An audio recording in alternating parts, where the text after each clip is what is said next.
Hey everyone, I am so excited today to have Ram with me. Ram is an SVP and managing director at SAP.io. SAP.io invested in Cloud App last summer and it's been great to work with. A really fun group and really helpful, and also does a lot of investing in and accelerating in startups. So I'm excited to dig in a little bit with Ram on the modern workplace and how he's been kind of leading a team during all of this craziness. And would love to start off, Ram, if you could just kind of give us a little background on yourself, how you kind of got rolling at SAP and what you've been doing with SAP.io. Yeah, sure. So first of all, thank you, Joe, for having me. It's exciting to be here today and to share a few perspectives on, as we think about the modern workplace and remote work and some of the interesting tools like Cloud App that are enabling a kind of the future of work to happen now, right? So, Joe, as you mentioned, I'm managing director of SAP.io. That's SAP's strategic business unit focused on accelerating innovation and exploring new business models on behalf of SAP. And I've been in this role now for a few years, where we both make investments into early stage startups through the SAP.io fund, as we did with Cloud App, really looking at companies who we think are more pathfinding, or maybe one of a kind, or we want to invest in as a signal to the ecosystem that we think there's significant value creation that can happen in this area and would like to see more activity there. As well as the SAP.io Foundries, which are our global network of top tier programs for startups, such as accelerator programs that are now active in 8 locations and are really focused on building a micro app ecosystem around SAP's core apps, whether they're in ERP or supply chain or HR or customer experience or spend management and procurement. So I've been at SAP now for about 10 years and had a variety of roles even prior to SAP.io or with SAP.io. I've had various roles in maybe a little bit more field-facing, customer-facing, where I worked with some of SAP's more strategic customers to help them identify, quantify areas and prioritize areas of opportunity where an investment in SAP solution could yield them tremendous value. And then from there, took on different roles from a strategic point of view, leading, say, go-to-market initiatives in different areas, or go-to-market strategy for regions or for global organizations. Had other roles like leading cloud and platform strategy, and then overall leading corporate strategy for the company. So kind of a varied career. And then before that, how I came to SAP is I started my career as an entrepreneur, but in a different area, in semiconductors, where co-founded backed by some VCs like Greylock and Sequoia, focused on building high-speed transmitters, receivers for the future generation of optical transport. So back in the early 2000s, we talk about how companies rent scale now. At that time, you had to build scale. We had to build our own semiconductor fab, right, to actually make our own devices that would then be deployed in systems. So it's a really truly a soup to nuts design, manufacturing, productize, package, sell type of thing, end to end under one roof. And then from there, after we acquired the company, is now part of Broadcom. And I said I should learn something about how business works at a different scale. And I ended up going to McKinsey for a few years, where I was part of or led a number of initiatives or with engagements with companies in different areas in tech and telco primarily, but even in other areas like specialty chemicals. So kind of got a rounding of business from the entrepreneur side, from the big business side, but really got a deeper understanding of software there as well, in areas like virtualization, in services and so on, and data center operations, and then joined SAP, who is the leader in enterprise software applications, to be able to start putting that all together in an applied manner. So, and that's kind of a backwards and forwards approach to why I'm talking to you today. because as in 2015, when the company was thinking about how we needed to, keep our eye consistently, or our finger on the pulse of innovation. Yep. And we looked at the different trends that were happening, the, emergence of the growth of the API economy, the kind of the rise of open source software, the platformization of development, of course, the introduction of the barriers to innovation being reduced through the being able to rent scale, with the rise of AWS, Azure, Google Cloud. And then finally, the rise of machine learning, being able to really take data to the next level. All of these kind of came together, and as SAP, we said, we really need a different way to engage where this type of innovation, be able to tap into it for the benefit of our customers. Given that all of this, the leading edge of this area is happening in the world of startups, we decided we needed a different way to engage, really leading players in different areas, whether it came to technology or whether it came to applications, or whether it came to new business models. And we set up SAP IO to do just that, which is how we ended up to meeting you. So super fascinating. Yeah, your background is really interesting. Starting where you started, and then I think I felt a similar move from Adobe to Cloud App, and learning how to scale, and having less resources, less brand awareness. It's definitely different challenges.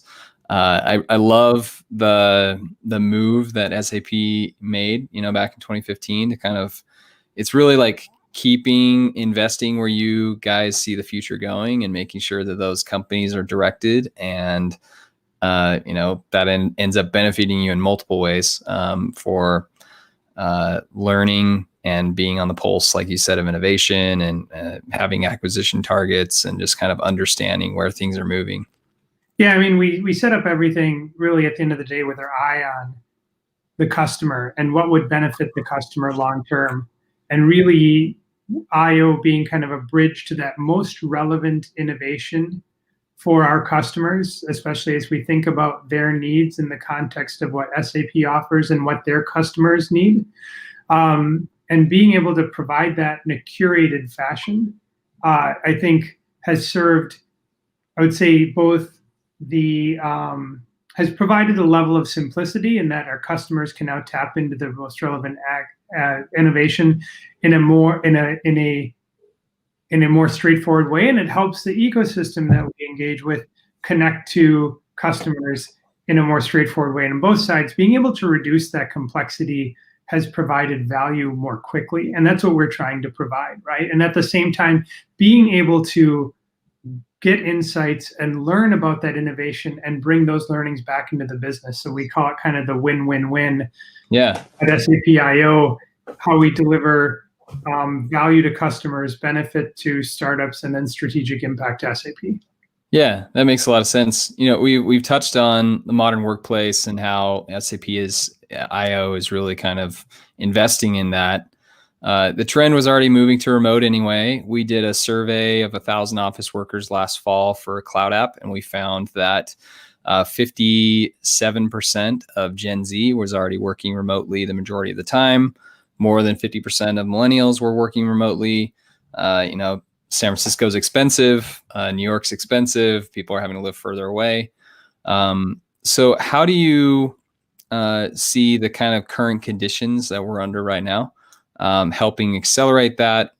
The latest I saw was Qualtrics, which is a part of SAP now. Ryan announced yesterday, I believe, that they're going to let people work from home the rest of the year. Mm-hmm. So how do you think, all of this since March has really accelerated that remote movement? Well, I mean, I think generally, I think companies, if they can, are letting people work from home or how they prefer, and if they can manage to work from home, if they need to work from home, they can work from home, right? And I think SAP is in some cases been at the forefront of that. As you know, you've heard Ryan's announcement. Definitely other parts of SAP have taken a similar approach, right? Sure. We first of all want to make sure our employees are safe, and can continue to deliver value to our customers in both an efficient and effective manner. And employee safety is a key consideration in both of those, right? And health and wellness. I think when it comes to, of course, then the longer term considerations, I think it's both dependent on the nature of the work, as well as the, say, the organizational function or the line of business that work is done within, right? So if you think there's some areas of work, for example, that perhaps are more decoupled or can be more decoupled, or are done in a transactional fashion.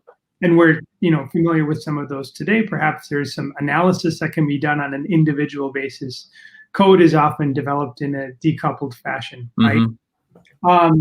Customer service is many, you have hundreds of thousands of customer service agents now, probably millions, who are all working from home, right? And who have over time, right? Many customer service has shifted to remote or to compartmentalized work over time as well. So, or call centers, for example. So it depends on the nature of the work, as well as, so you can think about this. So what has to be done in maybe the finance arena is maybe different than supply chain, or different in different areas of customer service or customer experience, whether it's sales or marketing or customer service, or even transaction or commerce. And then even procurement, right? So all of those different functions have different aspects of which can be metered out or parceled out based on the nature of work, and that can be done in a more consistent manner. And then sometimes the nature of work requires more collaboration, right? And and so I think I would say when we're at 100% remote work today, for example, or nearly that. Of course, it depends on the industry as well.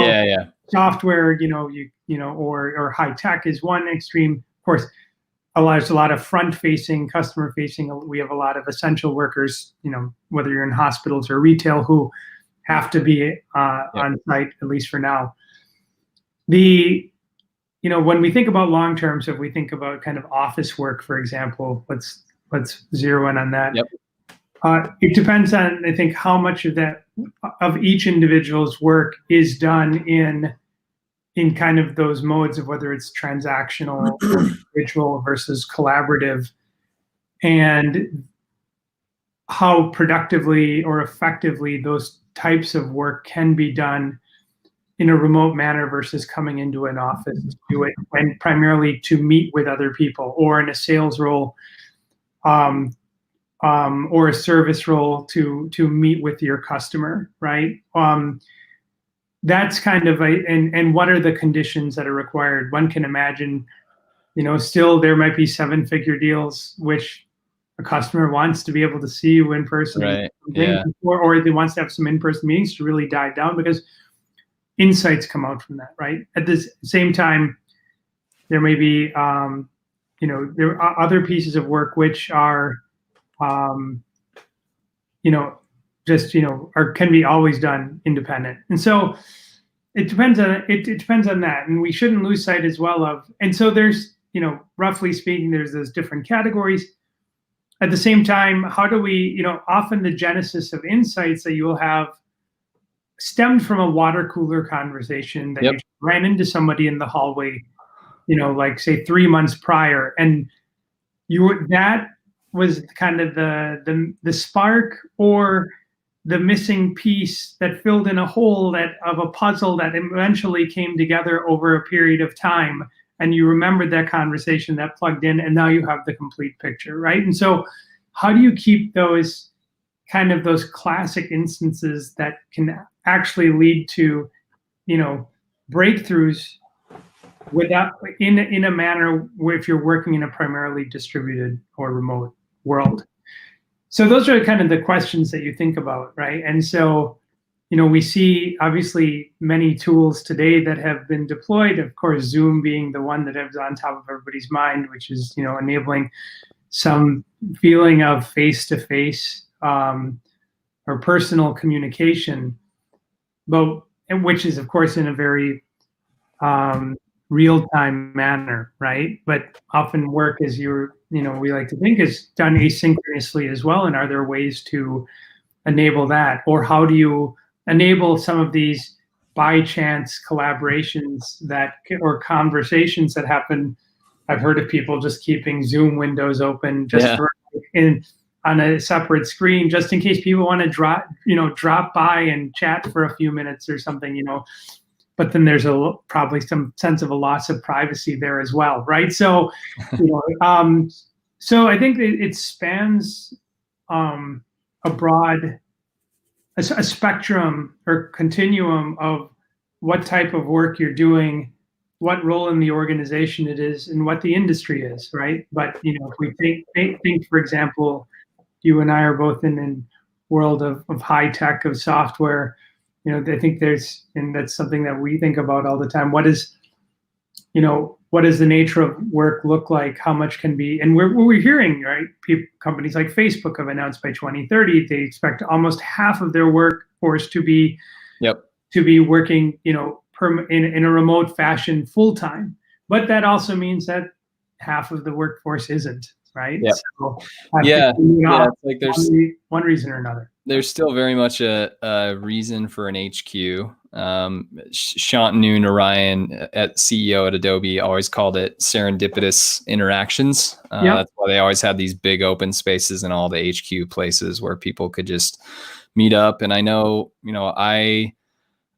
being at such a big company, I would frequently take VPs or directors to lunch if they were open to it, and just ask them questions and just be really active in networking with people. And, that was something that I feel like would be a little harder, that we need to figure out to do in this environment. But I think what it has done, to a lot of your points, is really created confidence that, hey, we completely developed this policy in a week. We didn't need 6 months of HR review and legal review and all this other stuff. SAP, a company that employs a massive amount of people, came together and was like, okay, we're closing our offices. People are going to work from home. We're going to figure this out. And you figured it out. So I think for big companies, especially, it's hey, we can be nimble when we need to be. So I think there's some interesting confidence that will be built during this time. Yeah, certainly when you're, when you realize, hey, we the number one thing is we need to keep our employees safe. What's the best way to do that? Let's keep them at home, and then start to empower them with the tools they need. Things become, obviously, this is one of those more easier things to rally around sure. Right? It's forced. But how you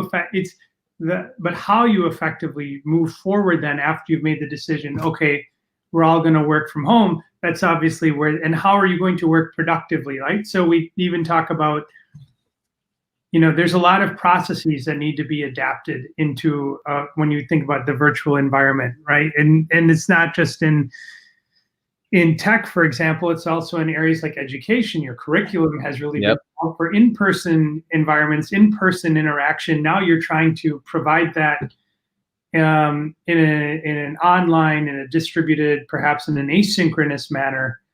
There are changes that need to be made. So similarly in the business environment as well, it gives you a chance to rethink through your processes of how you create and how you manage and how you distribute information, but then that leads to subsequent opportunities to reprioritize and maybe perhaps say actually that 20% of work we don't need to do. It's really not that important, and allows you to probably free up time and thinking for new for new opportunities, right? I certainly in the Bay Area and in other parts of the world, I think we see people finding that their overall output at the end of the day or at the end of the week has not actually dropped, because now they've gotten been able to free up time that was perhaps used in commute, right? Yep. Yeah. Or used in other activities that are now can be put forward to work, or the effort is this, or the time is then redistributed to other perhaps more value creating activities. Yeah, we did this analysis of cloud app usage. My past life was an analyst at Adobe, so I love digging in the data and coming up with insights. So we looked at cloud app usage, and we found that usage during the morning commute time was up about 3x, and after hours also was up almost 3x, and executive usage was up over 3x. So you have people communicating more frequently, creating videos, hopefully skipping the meeting and sending a cloud app video instead.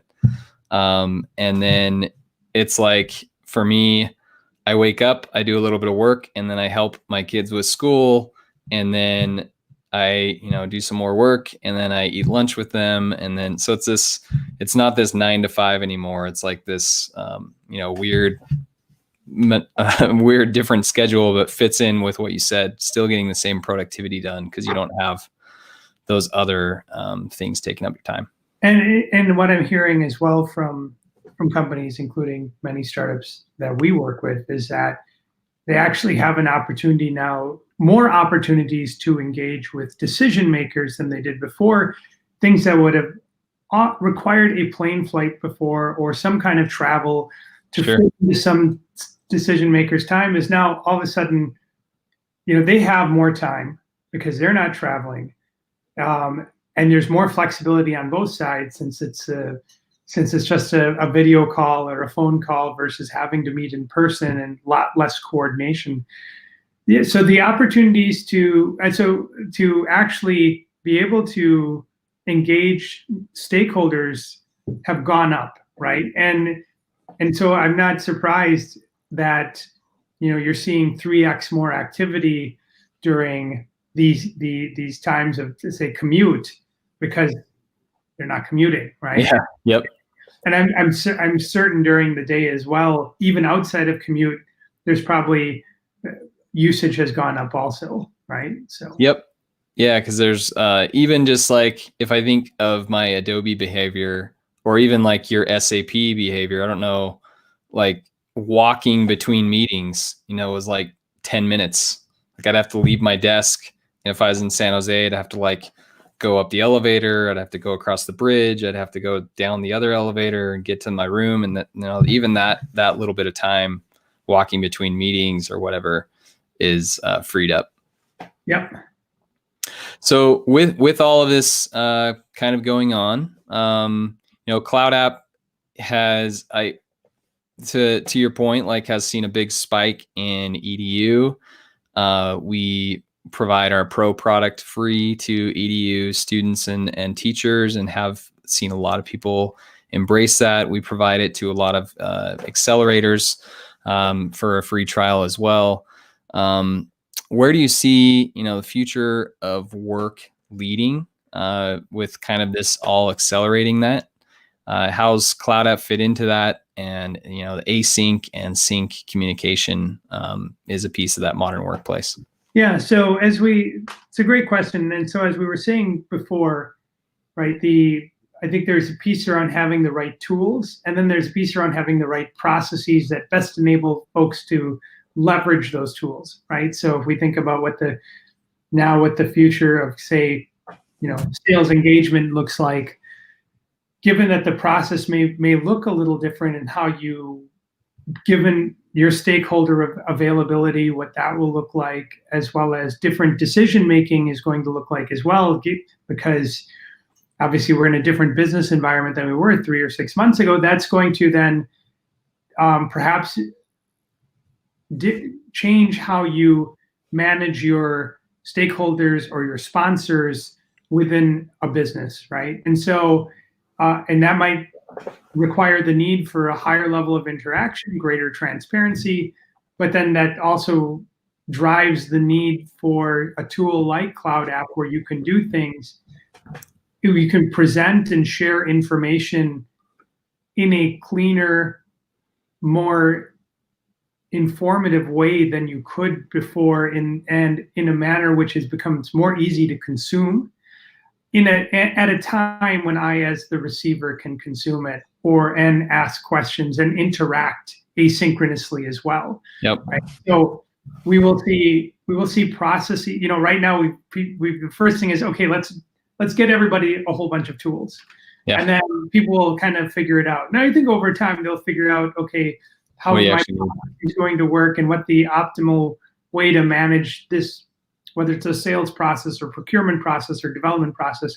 And then this is how I leverage tools best to be able to drive that type of outcome, right? And so the one thing that I think is clear as we think about remote work, independent of kind of where you sit in an organization or how you operate across organization or across companies, is the need for higher levels of proactive communication, right? So if you're a manager managing a now distributed team, you really set aside more time to communicate individually with team members and as a group. Similarly, I'm seeing people now begin to not overinvest, but invest appropriately given the current environment, managing external stakeholders like your buyers or your sponsors or your vendors to make sure that they have what they need or you get what you need. And so, and to be able to, we talked about Zoom, they need, of course, again, for synchronous communications, but when you have a solution like Cloud App, which enables information sharing, but in an asynchronous manner, but yet allows this almost like a virtual synchronicity, it's incredibly valuable, right? When I think about it from a big company perspective, I was a big user of Cloud App at Adobe, and I had this VP who would want like a weekly update, right? We didn't necessarily meet weekly because that was insane to try and do that many one-on-ones for a VP. But I would send her a Cloud App video because she got a million emails and sometimes would probably not even read my update. Not because of lack of want to read it, but I started sending her these videos and I was like, hey, let me know if this medium is easier for you. And she would listen to it. She wouldn't watch it, but listen to it on the way walking into the office. And that was a way where she didn't have to like consume it reading. It was auditory and it was significantly easier for communication. So that was like an aha moment for me of like, hey, I can like cut out these massively long emails and just send this, one line with a video. So I think we'll definitely see a lot more of that as people develop those skills. I have not myself tried that as an update approach, but I think I might suggest it to my team to say, hey, let's start using, if it's easier for you to be able to share the information and just like, via a Cloud App video, let's do that, right? Versus just sending me an email to a link to an Excel sheet, just walk me through it. And then that's probably even better, right? So, yeah, it's a nice way to consume. And then hopefully everyone is getting less scared of recording video. All of our videos that you see like publicly are like one take. Ums and ahs, like all of our marketing is ums and ahs and like normalizing video. Because, we want people to know that it's okay. Like we're human. It doesn't have to look professional. It's most important about the content. So Ram, it was really great having you. A lot of fun to finally connect and have you on. I'm excited about SAP.io and all the help that you guys have provided with us, and we love working with you. So thanks for joining us today. Likewise, and I'm looking forward to seeing how Cloud App can help our the teams we work with internally and externally really drive engagement across all functions to the next level, because I think this is not only pertinent in today's environment, but going forward. So fantastic. Thank you, Ram. Have a great weekend, and we will talk soon. Yep. Thank you so much.